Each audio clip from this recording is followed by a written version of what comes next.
Hello friends, let us now learn some important points about myelodysplastic syndrome. So now let us learn about the 2016 WHO classification of myelodysplastic syndrome. According to this classification, first we have myelodysplastic syndrome with single lineage dysplasia,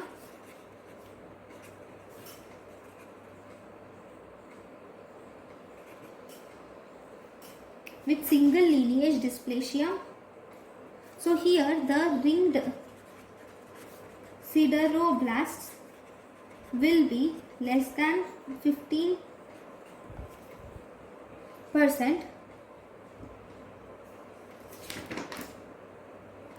Okay, I will make a table. That would be better than writing like this.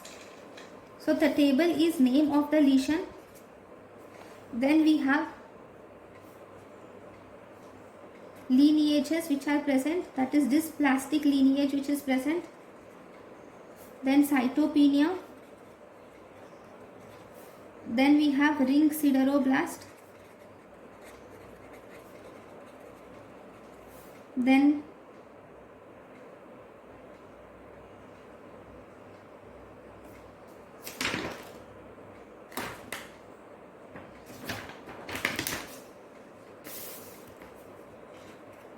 peripheral blood blasts and bone marrow blasts and others. Okay, so if you see, first there is myelodysplastic syndrome with single lineage dysplasia. So because it is single lineage, there is only one lineage, 1 or 2 cytopenia, less than 15% or less than 5% ringed sideroblasts, and there will be less than 1% peripheral blood blasts with no or rods are absent. Then bone marrow blasts are less than 5% with no or rods. Then if you see others, they are refractory cytopenia with unilineage dysplasia. Refractory cytopenia with unilineage dysplasia.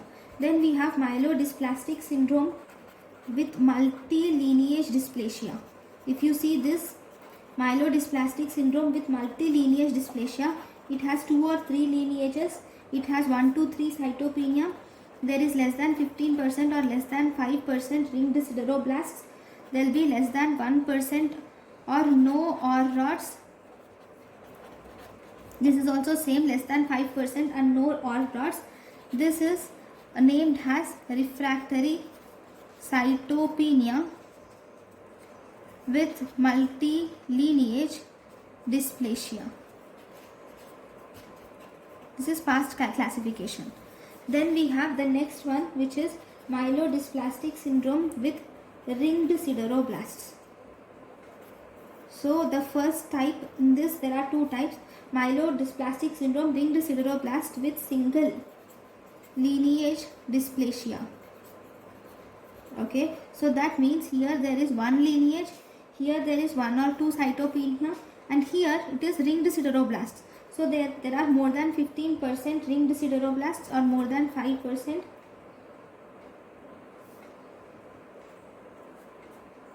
This more than 5% is if mutation, that is SF3B1 mutation is positive, then even 5% sideroblasts is also okay. Fine. And here there will be less than 1% odd rods, there will be less than 5% and no odd rods. The blast cells are less than 1% in peripheral blood and less than 5% in bone marrow, and there will be no odd rods. And here the other name is refractory anemia with ringed sideroblasts. Refractory anemia with ringed sideroblasts. Okay, so this is about myelodysplastic syndrome with ringed sideroblasts with single lineage dysplasia. Second, we have with multilineage dysplasia. Here there is more than one lineage. Okay, that is 2 or 3 lineage. Cytopenia is 1 to 3. And here same, it should be more than 15% or less than 5% if associated with CF3B1 mutation. The OR rods are not present and peripheral blasts are less than 1% or bone marrow blasts are less than 5% with no OR rods. This is called as refractory cytopenia with multilineage dysplasia with ringed sideroblasts. Okay, so this is this one.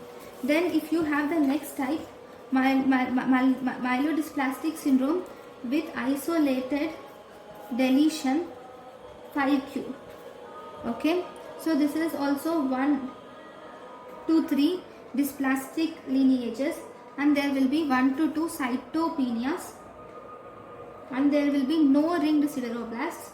There will be less than 1% blast cells in the peripheral blood, and there will be no OR rods, and or there will be less than 5% blast cells in the peripheral blood and there is no OR rods, and the name previously it is the same.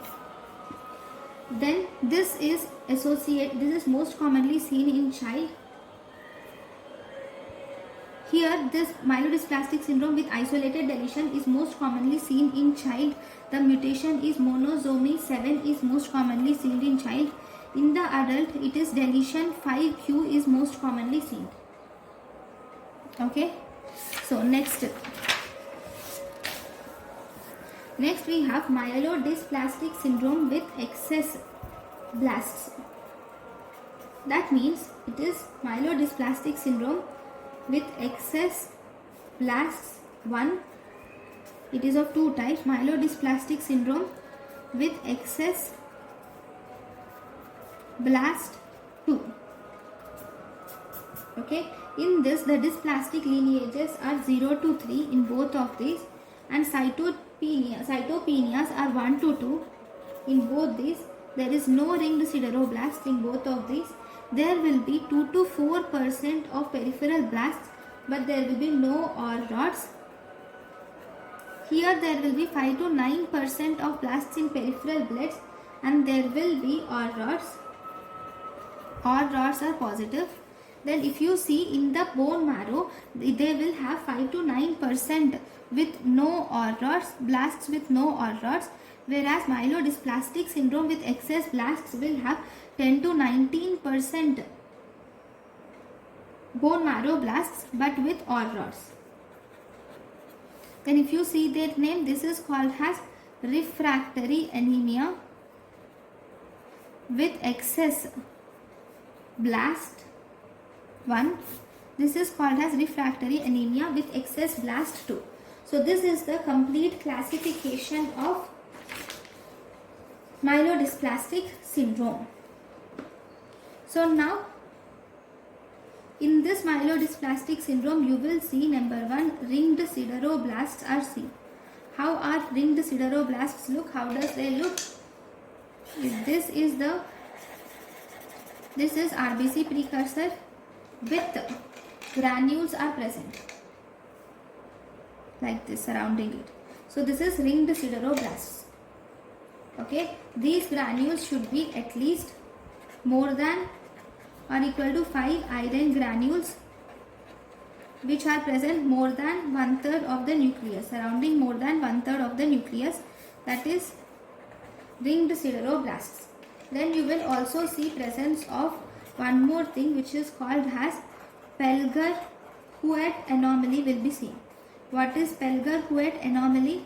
This looks something like this. If this is the cell, you will see two-lobed, bilobed neutrophil is present. That is Pelger-Huet anomaly.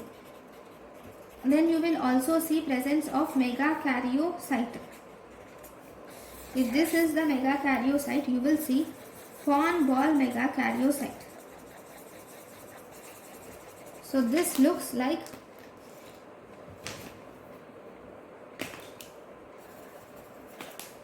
this is how you see the fawn ball megakaryocyte. So this is the nucleus again. This is fawn ball megakaryocyte. Okay, so this is about the myelodysplastic syndrome. Thank you for watching.